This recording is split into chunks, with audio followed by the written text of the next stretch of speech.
Hello दोस्तों, Hindi horror stories channel पे आप सभी का स्वागत है। आज मैं आपको जो कहानी सुनाने जा रहा हूँ उसका नाम है मेरी सौतन की आत्मा। तो बिना देरी किए शुरू करते हैं आज की इस कहानी को। अनामिका शर्मा, जो एक सामाजिक कार्यकर्ता थी, उसकी शादी पटना में हुई थी। शादी के 2 साल में ही उसका तलाक हो गया था। अब वो अपने माता पिता के साथ पुणे में रहती थी। अब वो एक संस्था के साथ जुड़ी हुई है जो घरेलू हिंसा के शिकार होने वाली महिलाओं की सहायता करती है। शादी टूटने से कोई भी महिला खुश नहीं रहती है, लेकिन शादी करके जुल्म सहने से अच्छा है कि हम अकेले ही रहें। आज मैं आपको एक भयानक रहस्य बताता हूँ कि जिस वजह से उसका तलाक हुआ था। वैसे तो मेरे पति मेरा बहुत ही अच्छा ख्याल रखते हैं, लेकिन जब उनको गुस्सा आता है तो वो एक अजीब इंसान बन जाते हैं। उनकी आवाज़ भी भारी हो जाती है, लेकिन मुझे ऐसा लगता था कि उनके गुस्से की वजह से उनके अंदर ऐसा बदलाव आ जाता है, लेकिन ऐसा बिल्कुल नहीं था।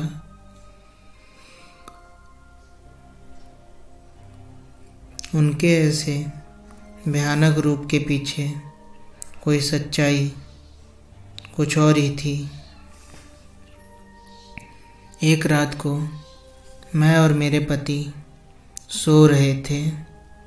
वहीं पे अचानक मुझे कुछ महसूस हुआ कि मेरे पति लंबी लंबी सांसें ले रहे हैं और नींद में ही बोल रहे थे कि मुझे माफ़ करो, अब बस करो, अब बस करो, मुझे अब छोड़ दो। जो भी हुआ है उसमें मेरा कुछ भी कसूर नहीं है। यह सब सुन के तो मेरे रोंगटे खड़े हो गए। मैंने तुरंत ही उनको जगा दिया और पूछा कि क्या बात है, आपसे कौन सी भूल हुई है, आप नींद में क्या बोल रहे थे। मेरे पति ने बात को टालने की कोशिश करे और कुछ भी बोले बिना ही सो गए। मैंने फिर से वही सवाल किया। उस समय वो गुस्से में आके मुझे एक जोरदार चाटा लगा दिए। ये पहली बार हुआ था कि उन्हें मुझ पर हाथ उठाया था। उसी रात को मैंने तय कर लिया कि मैं ये रहस्य को जान के ही रहूँगी। दूसरे दिन मैंने अपनी सास से उनके बेटे की कसम दिलवाकर सारी सच्चाई के बारे में जान लिया कि हमारी शादी से पहले मेरे पति की दूसरी लड़की के साथ सगाई हो चुकी थी और 3 महीने के अंदर वो सगाई टूट चुकी थी। सगाई टूटने के कारण वो लड़की ने पंखे से लटक कर आत्महत्या कर ली थी और वही लड़की अब प्रेत बनकर मेरे पति को हैरान कर रही है।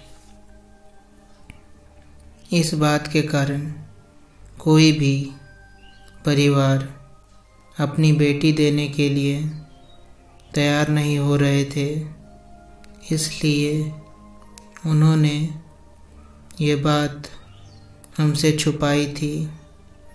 उस रात में अपने पति से खूब लड़ाई की और मैंने छूटा छेड़ लेने का फैसला कर दिया, क्योंकि इतनी बड़ी सच्चाई हमसे छुपाकर हमें धोखा दिया था। एक रात को करीबन रात के 2 बजे मुझे जगाकर बोले कि तुम इस कमरे से बाहर निकल जाओ। उस समय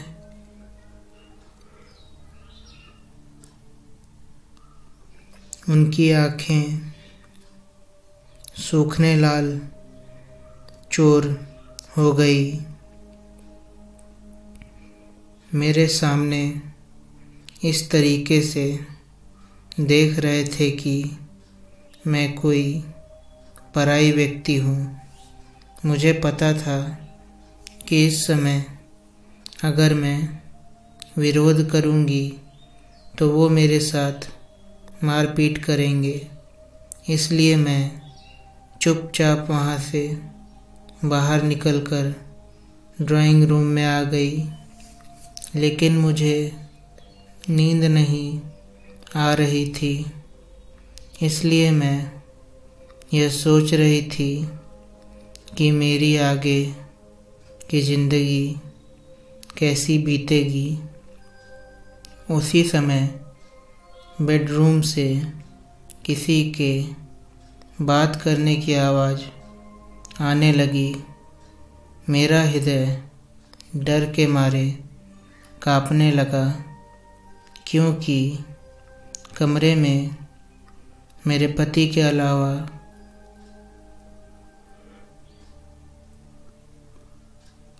वहाँ पे कोई नहीं था। मैं तुरंत कमरे से झांक कर देखा तो मेरे तो होश ही उड़ गए। हमारे कमरे में पंखे पर लाश लटक रही थी और मेरे पति लाश के नीचे बैठ के ज़ोर ज़ोर से रो रहे थे और पास में खड़े हुए एक परछाई से बात कर रहे थे।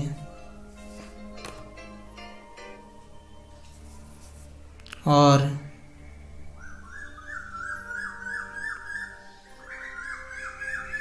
ये सब देखने के बाद मुझे तो चक्कर सा आने लगा।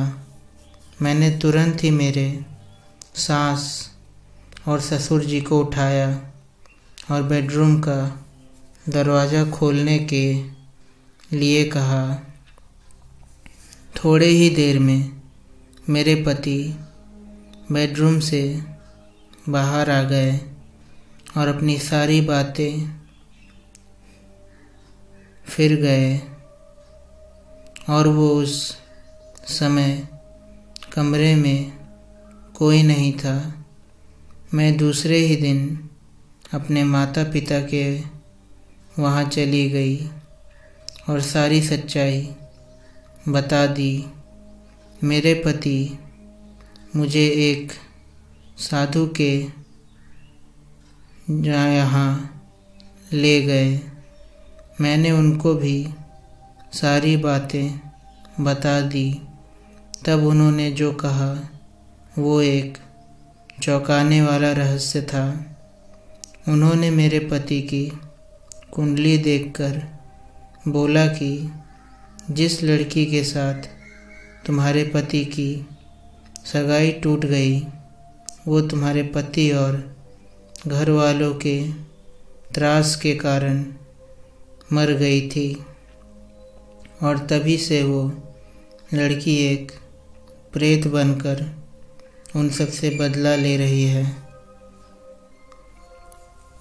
तभी से उस लड़की की प्रेत आत्मा ने तुम्हारे पति के शरीर, मन और दिमाग पे कब्जा कर रखा है और वो कभी भी अपना बदला लेने के लिए कभी भी हमला कर सकती है।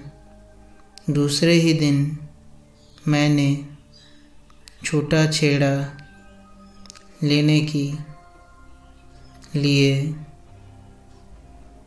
कागजात तैयार कर लिए।